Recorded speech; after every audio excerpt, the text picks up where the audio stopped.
I would guess 80% of our sales are second home sales, and second homeowners are effectively shut out of the market right now because the rules that have been imposed, which I don't disagree with wholly, the rules that have been imposed prevent second homeowners from really effectively shopping for real estate. And whether primary homeowners or secondary homeowners like it, the second homeowners are what drive the market here. They always have. And if they can't shop for real estate, it kind of creates a huge sort of 80% unknown out there. And I don't think any of us really know what the answer to that's going to be until properties kind of start to come back up and sell. You know, that's buying and selling, listing and selling properties, what sort of establishes the trends in the market. And we haven't seen much of that in the last 2 months. Eric, you have any thoughts? Well, I know you do. Yeah, Doug had a great point that, the majority of our sales are second homeowners or out-of-state folks. I am getting calls and seeing people that are interested in actually relocating to the Mad River Valley to get out of more metropolitan areas.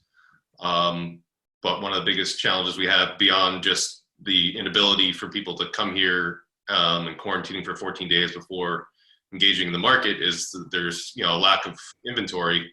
Last year we had a record year of sales and it was still going into January and into February until COVID hit. But a lack of inventory for primary and secondary homeowners is a ongoing problem. But we are seeing virtual showings. I've virtually shown a number of places to people via FaceTime or WhatsApp, and it's awkward at best, but it has generated one couple to make an offer on a property that they lost out to 4 other competing offers. And that was what I'll call in the closer to affordable housing sector. And unfortunately, I'm guessing a second homeowner will be the new owner of that property rather than a local primary homeowner. Lisa, do you have any other input on what you've seen since the crisis has ensued?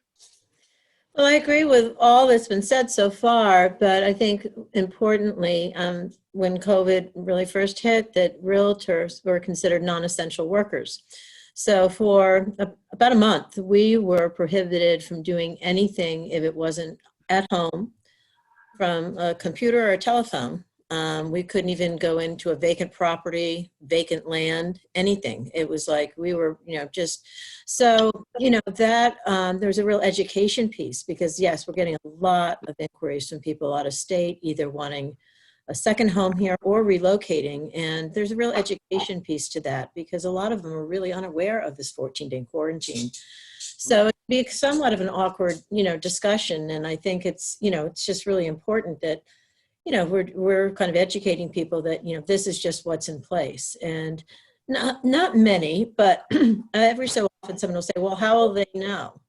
I haven't been here. And I have to really say, well, my professional, license prohibits, we have to abide by this. This is what's in place right now. And until this is lifted, yes, we're doing things a little differently, doing FaceTime, virtual, showings. And I have a list, as many of us do, of people that, to keep informed if this changes, but we really just don't have any idea. Yeah. So we're really kind of trying to work without a roadmap, really. Well, it's interesting. I mean, obviously inventory has a big impact and desires in the market. Absolutely. And all of that. Another big issue, obviously, in real estate is the credit market. Rob, what are you seeing trend-wise in the credit market, and what's that looking like these days? The credit markets in that time frame that Lisa was talking about, when things first shut down, fear dominated the market. So the Fannie Mae, Freddie Mac had certain regulations for requirements for appraisals and for some other things, and they were pretty quick to adapt to the change in circumstances. For example, normally you'd need an interior-exterior appraisal. Fannie Mae waived their guidelines for the interior when things were all shut down. So we were still able to do exterior appraisals for purchases and term refinances. The biggest impact was on people that wanted to do a cash out refinance because where there are no more interior inspections and Fannie Mae required an interior inspection, that segment of the market was shut out. That dovetails with the people that just were so afraid of what was going on that they didn't know. Am I still on? I'm looking at Jane McCann's iPad. Okay. Yeah, sure. There are three legs to the borrowing stool: income, assets, and credit. So the first thing that was impacted by people on people's ability to borrow was assets. When panic took over the markets, the stock market sold off, equities lost a lot of value, and people became afraid of spending their devalued assets on down payments. Parents didn't want to liquidate anything to give their kids the down payment that they needed for a house. But conversely, all this going on, the bond yield has gone way down and interest rates have gone way down with it. So for the credit markets, purchase business dried up and that was replaced with refinance business. Someone with a second home up here that wants to refinance that was in the 4s can now go down into the 3s with an exterior only appraisal. And Willem can, for example, close the loan by power of attorney, and that's another one of the Fannie Mae, Freddie Mac guidelines that got relaxed, was an interested party can now participate in the closing process. The income part showed up shortly thereafterwards when people started getting laid off and you can't qualify for a loan on unemployment. So between the fear of the devaluation of equities and the number of people that were being put out of work, that impacted the general ability to qualify for a loan. And the third aspect, which is just starting to show up now, is on credit reports. Because a credit report is a snapshot in time, so it's 30 to 60 days before something shows up on a credit report. And now we're starting to see late payments when I'm pulling credit reports to do pre-approvals. So for the credit market, you can still, if you have a modest down payment and income, you can still get a loan. There's lots of things going on there for sure. Yeah. You know, one of the things, so I want to do like sort of kind of a brief overview. You know, a lot of you folks have been talking about how this is changing the market and that people are looking to get out of the city. And I think that that's something that's pretty clear to a lot of people. You know, Joshua, you've been involved in the housing crisis here in the Valley for a long time and have been following it and been really a part of that whole discussion. You know, what are your concerns as we go into this and as we get, you know, down the line where this is leading and what it's going to do to housing in the Mad River Valley and all the things that you've already been working on with so many people? Sure. Thank you, Eric. And thanks everybody. I mean, I think Doug's point before about how much of the real estate market is focused on the second homeowner piece. You know, right now, the numbers that I have most recently, and it's close to what Doug said, 52% of the housing stock in the Mad River Valley is seasonal or second homes. And about in 2000, that number was 43%. So there is an increase in the amount of housing stock that's focused on the second home owner market. And that's where most of the action is happening and has been happening in an increased way. Some towns are more than others. Warren is about 2/3, a little bit more than 2/3 of the housing stock. So that results in a reduction or a tightening of the market for those that live in the Mad River Valley, and the connection between and the disconnect really between wages and affordability, and the tightening of the and the, you know, affordable items. Kind of, I mean, Doug talked about it already, being going to second home owner and how alive that market is. So that's one thing that we've been trying to identify, and both in a quantitative and qualitative way, keep track of those changes, and the affordability piece, and the impact really on the rental stock. I mean, not just with home ownership, but rental stock, and the portion of our rental stock available to year-round residents in the Matter Valley is about 19%. And that is quite low for an employment base that's has a substantial number of low to moderate income service workers and a really low rental vacancy. So those are some of the things that we are watching, and I'd really look to those are on the front lines that are those on this call in the experience that they're having and seeing this shift and the increased interest. What appears to be an increased interest in real estate in the Matter Valley, and keeping track of what that means down the road. Because there aren't many new houses being built, our housing stock amount isn't increasing, but it seems to be getting tighter. Willem Jewett is here from Matter Valley Law. Willem, you're at the end of the line where in terms of when closings happen. What are you seeing from your perspective? Well, we really feel the emotion of our clients, and it's been shifting. There was a first phase, which you might have called a bit of a panic. Generally speaking, there were kind of two classes of people there. In a normal year, we might terminate or cancel one or two contracts. And over the course of 3 or 4 weeks, I think we probably processed 6 to 8 terminations, or maybe even more. And so that was the group. Almost all buyers, but there was one seller, in fact, who was just super nervous about moving out west. Mostly buyers just wanting or needing to get out of their contracts. And those take a lot of time to manage. Recently, there's been a shift.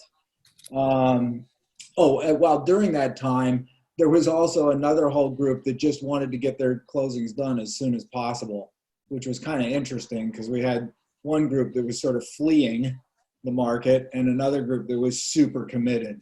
Like, this needs to get done, and I'm not waiting, 2 weeks to get it done.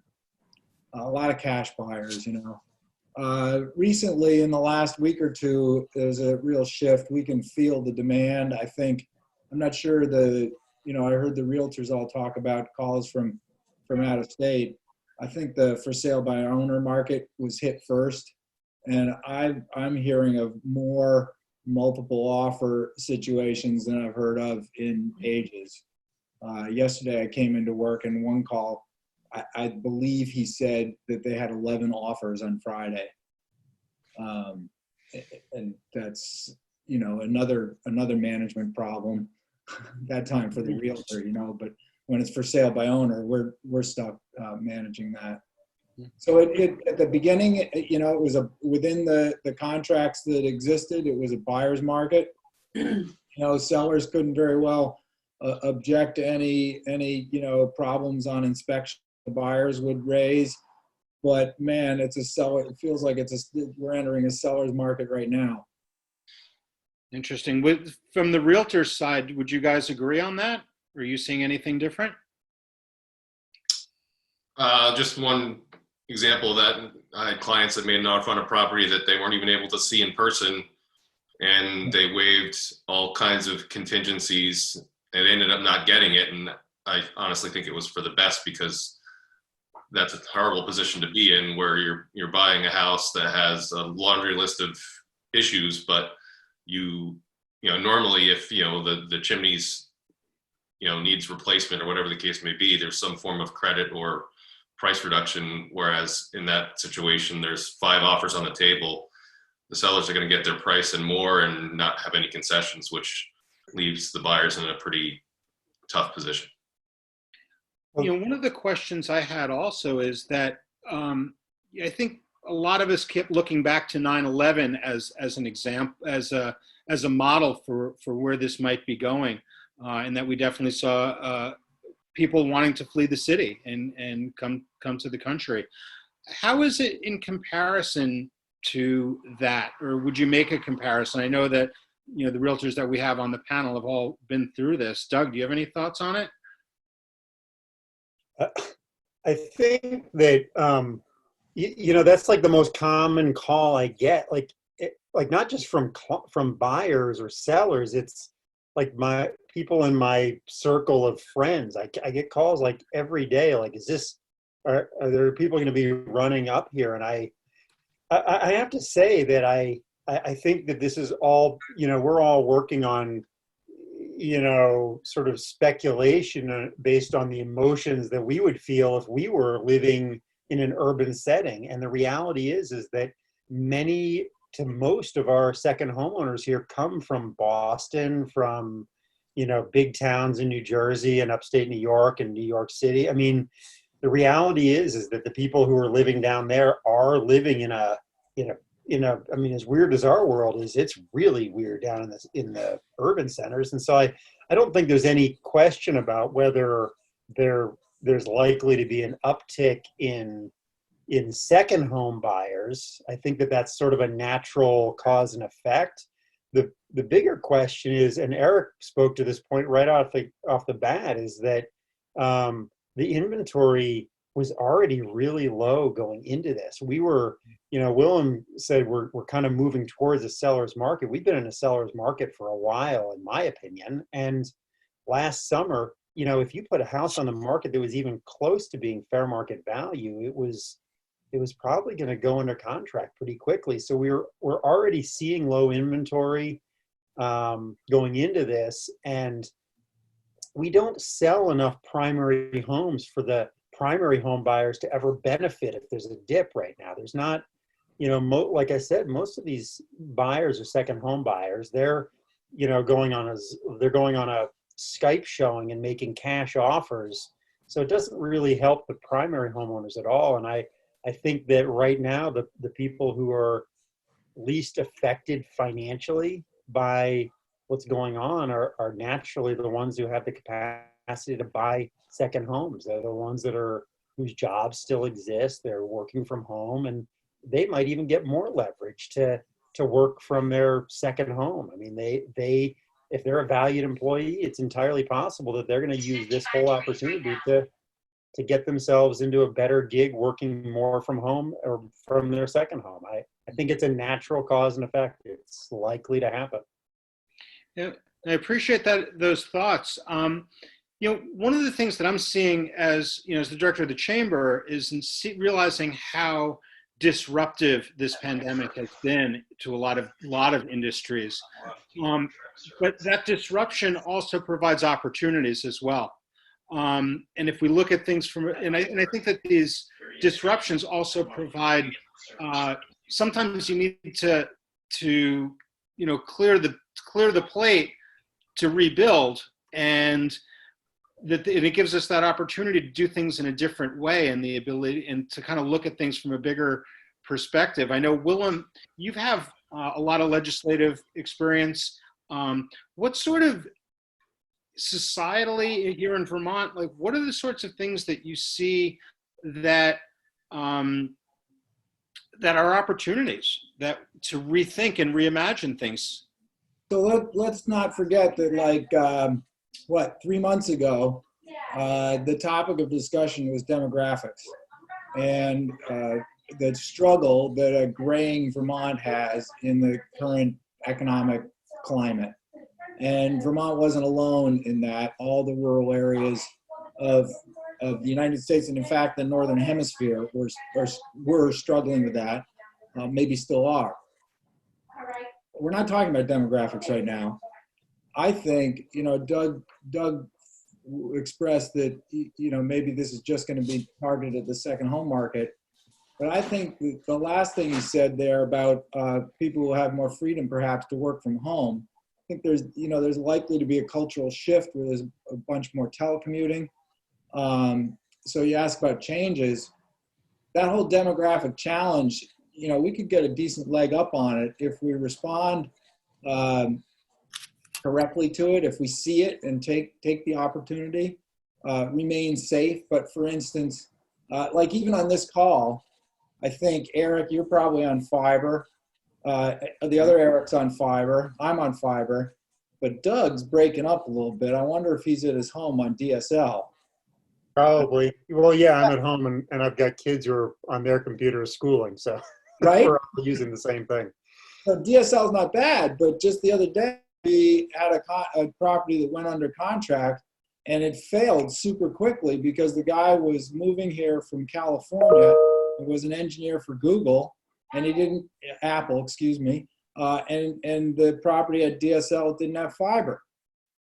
I happen to know people who were sort of working and schooling from home just up the street, and they said it was okay, but it wasn't okay for him. So, you know, one real concrete thing is, boy, if we could build out our fiber, the ability of more people to work from home and to support generally our economy, and perhaps crack that demographic challenge a little bit, I think there's a real opportunity there. Yeah, absolutely. It's interesting that you said that, Willem, because I had a great conversation just the end of last week with Kurt from Waitsfield Champlain Valley Telecom, and he says that this is an opportunity for us, that there's all this money coming in from the federal government to finally do what we've never, you know, everyone's been talking about, getting better broadband statewide.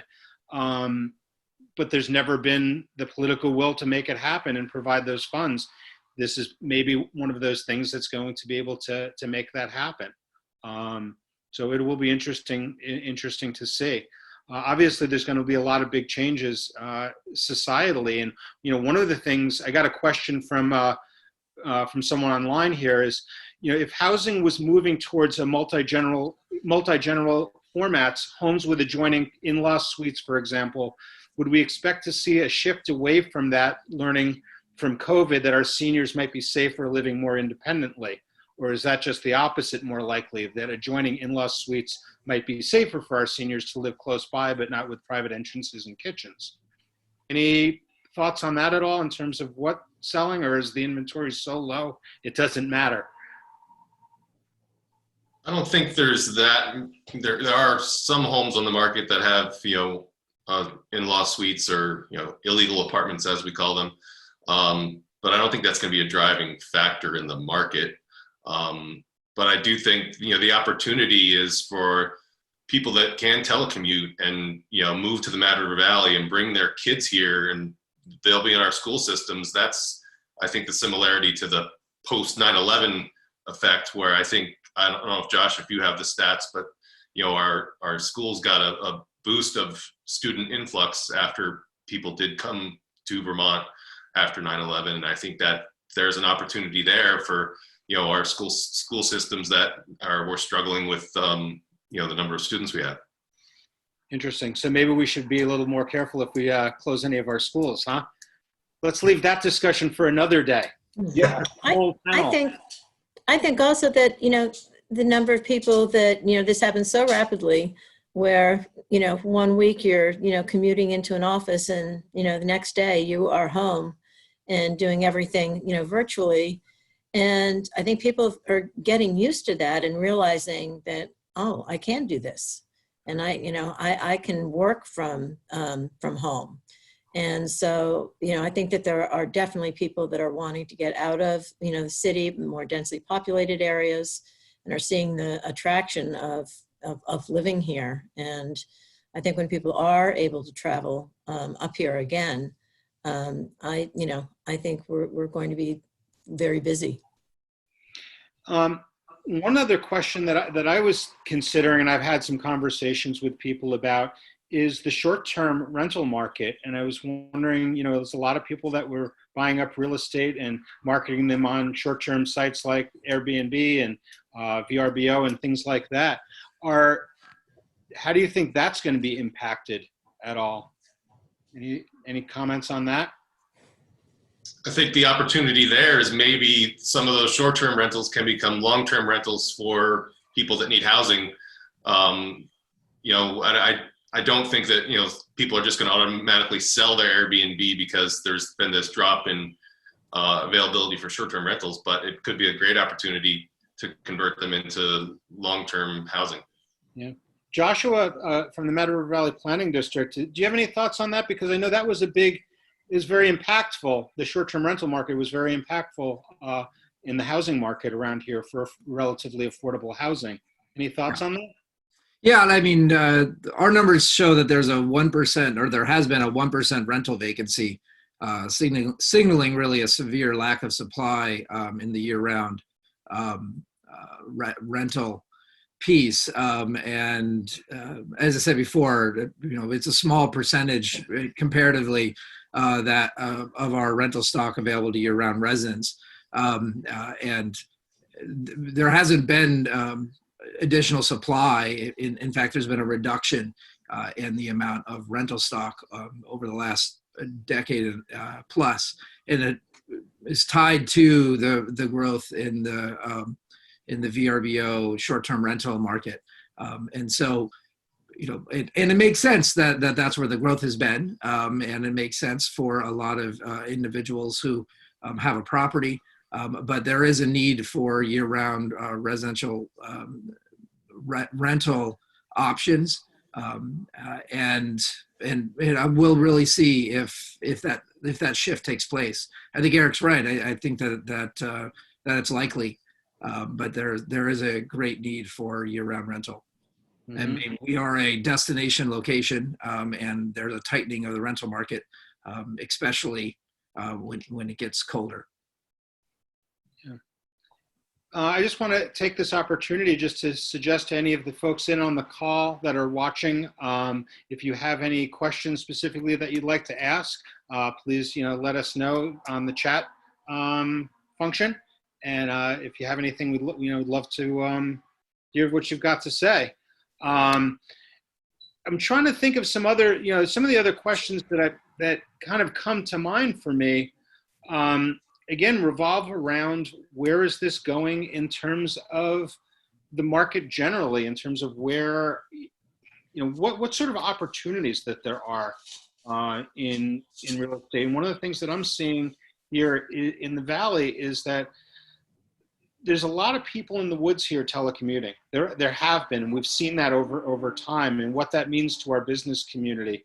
And one of the things that I always was as I took the job at the chamber just about a year ago, is that we were really fortunate that we have such a diverse economy here. We're not just a tourist-based economy like we were at one time. We're not just a rural, farm economy like it was before that. That there is a lot of diversity and there's strength in that. What do you guys think about that, just from an overall macro perspective of the economy here? For a minute, can I get in here? Yeah. Yeah. Yesterday, I did a pre-approval for someone from Brooklyn that was interested in moving here as a second home. But since she's been locked up in her apartment, she realizes that she doesn't need to live in Brooklyn anymore. Mm-hmm. So she's coming up here as a primary residence. That situation that Willem was talking about, that's someone from California that would have loved to have a second home here, but now can live here as a primary residence and telecommute.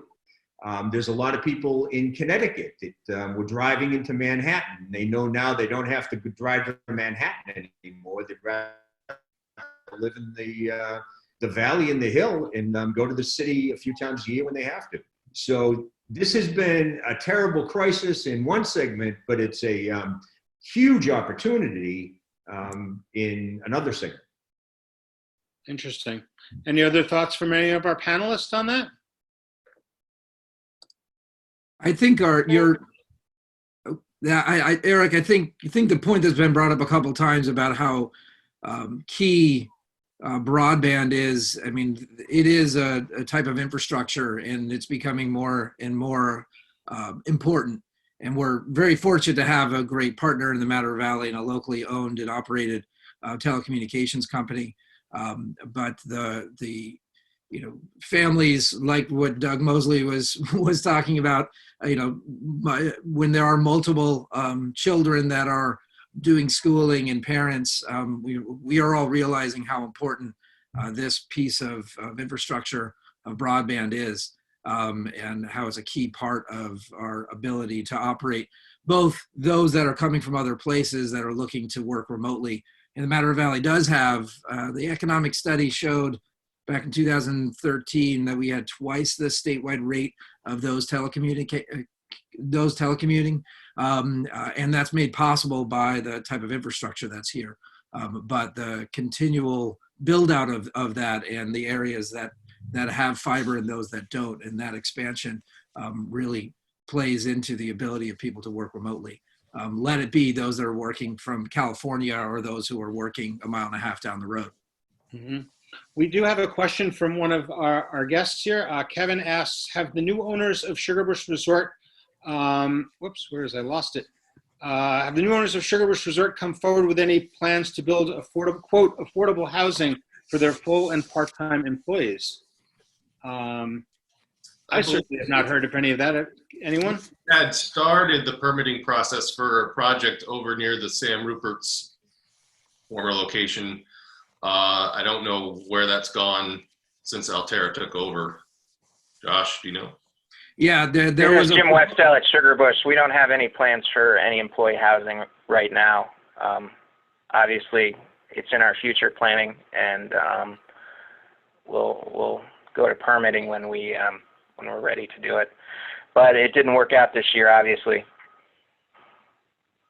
Yeah. Who's that? That was Jim Westell. Westell Sugarbush Resort.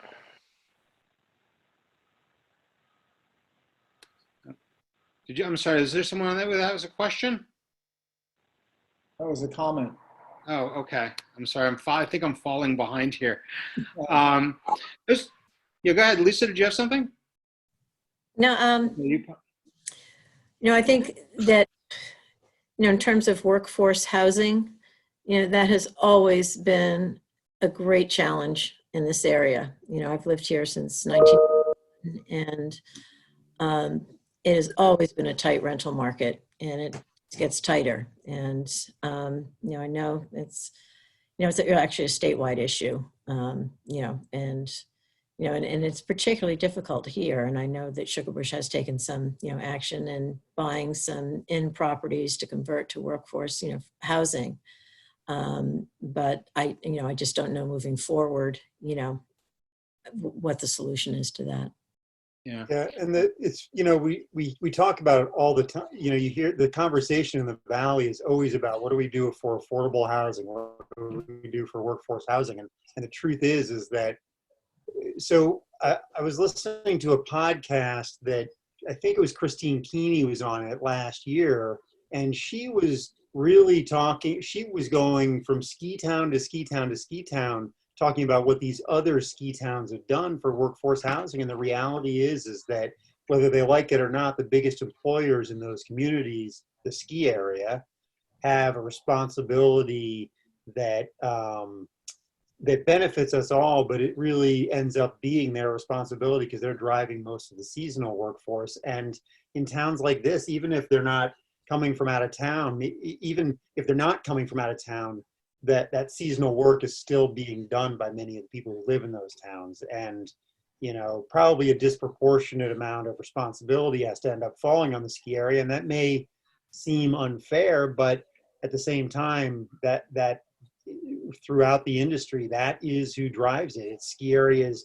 creating campgrounds with seasonal tiny houses in them. I mean, there's all kinds of things that are being done throughout the ski industry. And, we live in a ski town, and at some point Sugarbush probably have to be a bigger part of that. Yeah. No, and that's, I was corrected on a private chat saying that they disagreed with me on my comment that this isn't a tourist economy. And I think what I meant to say was that there's more diversity because of people working remotely. But the point was that the highest percentage of jobs in the hospitality as our total wages paid in the Valley, and that the housing for workforce is critical to keeping the economy working. So if we don't take care of that, we're going to have issues, and it's going to be interesting to see where we go with that. So I stand corrected, Bob. Well, the other thing is, if I can just add on to one other thing we were talking about, is that we're talking about second homeowners and the boom, the ability for people to work remotely and to come up from Boston or wherever and work here, those people, a chunk of those people are becoming primary homeowners too. So there is an effect that can have. And I think we have to be careful not to just tag these guys as second homeowners who are, largely vacant homes the rest of the year. A lot, these migrations that people are anticipating are people who are going from being second homeowners initially to primary homeowners, and they're part of our community. Well, second homeowners or primaries, but the reality is that many of these people are going to become, in the next 5 years, these people are going to become our community, part of it. No, and I think that's really important too, because and this is, a subject that I bring up a little reluctantly, but there has been, like in a lot of resort communities around the country, there has been backlash from people about second homeowners using their property here. And I think it's not a huge number of people that are super upset about it, but I think that they're very vocal, and they're a huge part of the second homeowner base, is a huge part of what makes this valley go. They're incredibly generous with their philanthropy beyond just what they pay in taxes. And these folks have a right to live here. They own this place, and they're good people, and we really depend on them. And as we reemerge and restart our economy, I really view that our second homeowners are a real benefit to us. And even though we might not be able to invite visitors here, at least with our second homeowner base, we have some basis of and a foundation for our restaurants and our retail and the rest of the business community. So I see Lisa shaking her head yes. So that's just a sentiment that I wanted to get out there from the Chamber's perspective. I wanted to just add something that that I think it's just very important. Yes, we are a resort area, and we do have a lot of second homeowners. That is just a fact and reality. But I was really kind of disheartened to hear of there being a lot of divisiveness and people making assumptions that anybody around town with an out-of-state plate was here unwelcome and not following the distancing. And frankly, a lot of people came up here early on, got out of, cities and more densely populated areas if they had a home here.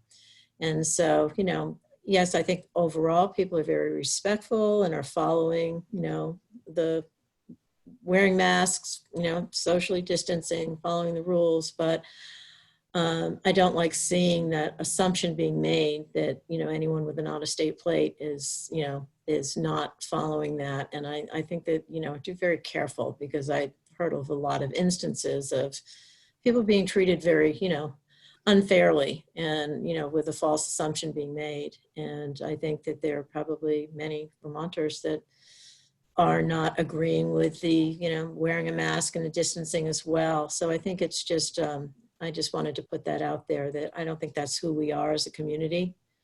And I hope to think that that's the minority, and that, people are not coming here and feeling unwelcome. Yeah. If I Eric. Yeah, go ahead, Joshua. I was just going to say that the Matter Valley has a long history of being welcoming and inclusive, and recognizing that our community are those that live here, and year-round, those that live here part of the year, and those that visit.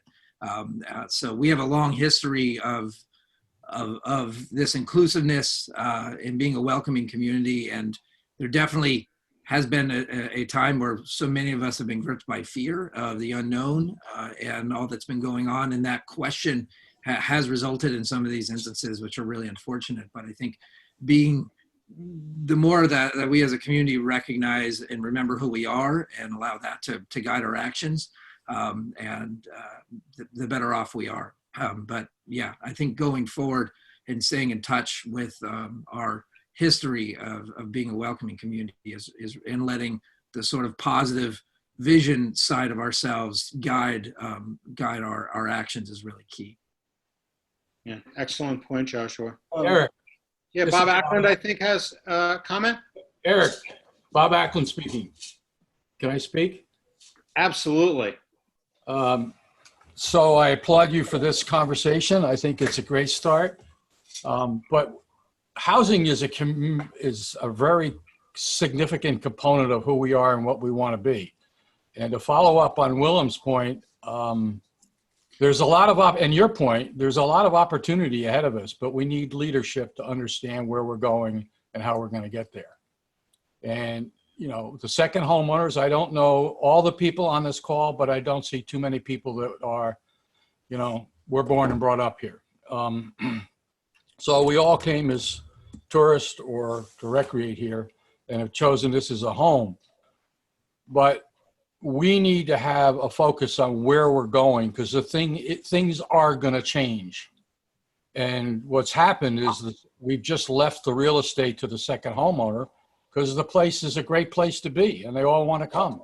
As Doug pointed out, you know, in 3 to 5 years, many of them will be primary residents here. But I know in the town of Warren, we try and make sure that we understand that 75% of the dollars we collect from in our tax base come from second homeowners. And I don't think Waitsfield's not quite the same, but Fayston's probably in the same boat. So, you know, it's a future that's going to be different. And, you know, we as this body needs to sort of understand how do we put it in place that where things are going to change, and we need to embrace that change, but direct the change and not let the change just happen, which is typically what's happened. So I get off my soapbox. But. So I appreciate it. I just want to point out Bob's on the select board in Warren and is very involved with the Mad River Valley Planning District as well. So thanks for your thoughts and for joining in, Bob. You're welcome. I just had a couple of thoughts on in terms of our practice here at the law office. It's been over 2 months since we've had a client in our offices. In fact, Rob Tierney down there with the windows behind him is like the first person other than Jen and myself who's been in our building, and I haven't even said hi to him today. He just needed a connection and a computer with a camera, I guess. But and it's interesting. I'm not feeling a real pressure to change that. We've been managing to do closings without the in-person experience that we used to have. It was great, but I think I think we all got to keep in the front of our minds that there's a real risk, and we shouldn't be lulled into complacency. You know, this summer it's going to feel like everything's okay again, and unless we stay vigilant, next fall is going to could be really bad. So for us, for the time being, we're just going to stick with the kind of distant closings, try and keep doing the business, and be ready in case anything's going on. And I think we got to project that out. My point is to link this up to the discussion about out-of-staters. We got to create a culture of health and safety in the Valley and link that up and bring these our second homeowners into it. So yeah, wear your mask when you're out in public, when you're out shopping. There are a lot of kids, college students, high school students that are going to have a hard time finding a job. Let's get some delivery services going. So if people are coming up here for the summer, because we're going to see a whole bunch more as the weather gets good here, they're going to want to come up to their summer homes, you know. Let's get some delivery services so they can stay home for the 2 weeks that our governor's asked for. That's what's going to keep us safe here and keep us vigilant against the second wave. Good point, Willem. Any other thoughts or questions from our audience or from the panel that you have? We're pushing out on an hour and just want to keep it reasonable length of time. Any thoughts from anyone at all on the panel? No? I had one more.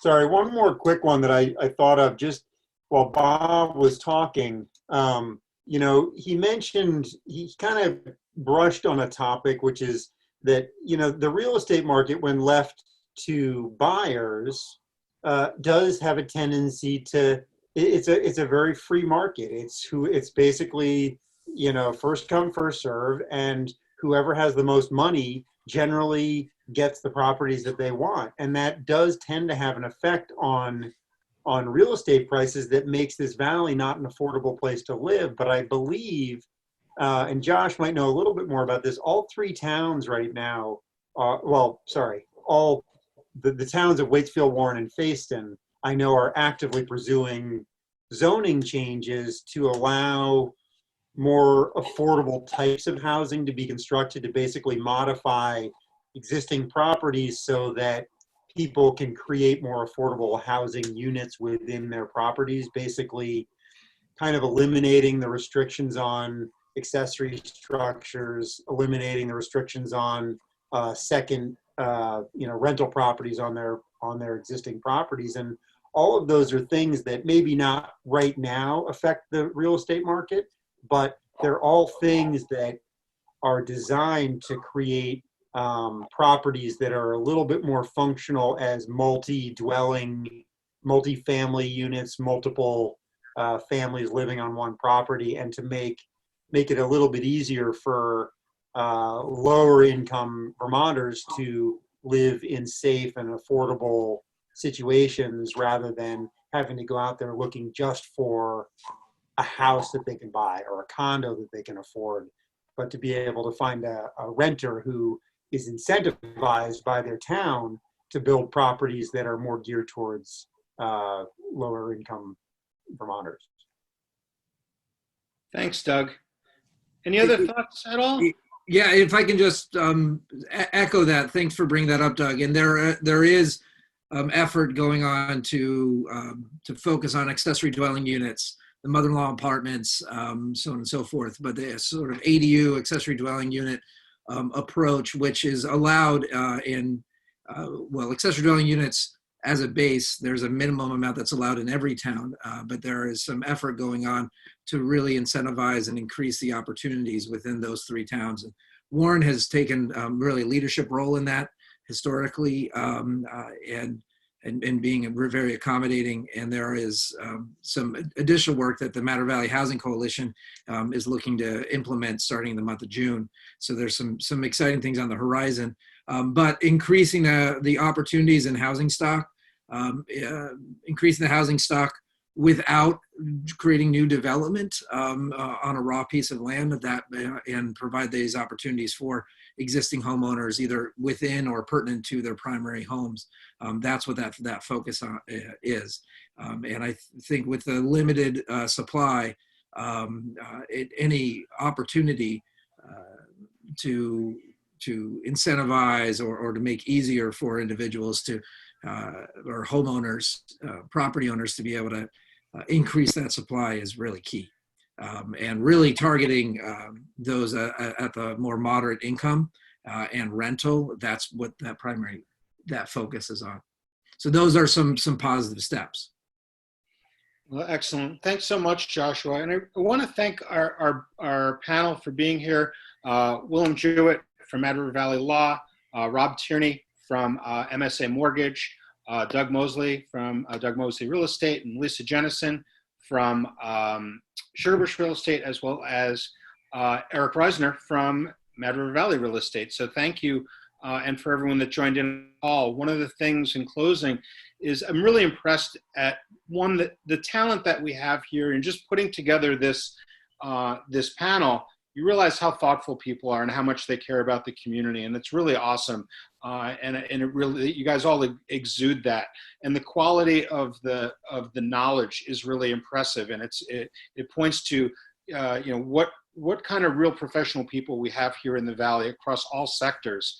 And there are so many resources here, and that's one of the things that makes this community such an amazing place. And I'm really impressed at the way you guys are all pivoting to try to make your businesses work in a time where it's pretty difficult. And I think that kind of gumption and leadership and ingenuity is what's going to propel us in the future. So thank you guys for helping to be that foundation for where we're going to be restarting. And the chamber's role and what we're trying to do is as Bob Ackland says, is provide some leadership and direction for our business community. So thank you for being participants, and thanks for the folks that are watching, and we'll see you for the next coffee and conversation. See you around the valley, hopefully from a distance. Take care. Thanks, Eric.